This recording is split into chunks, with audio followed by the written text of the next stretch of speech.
You ask Tiger to solve. This deals with linear equations with one unknown. The final result is b equals -24.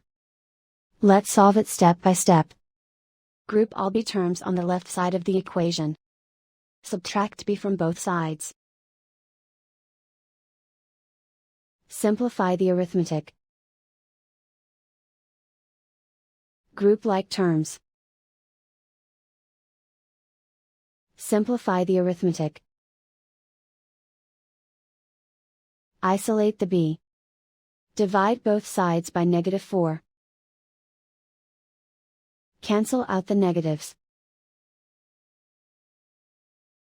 Simplify the fraction. Move the negative sign from the denominator to the numerator. Find the greatest common factor of the numerator and denominator. Factor out and cancel the greatest common factor. And so the final result is b equals -24.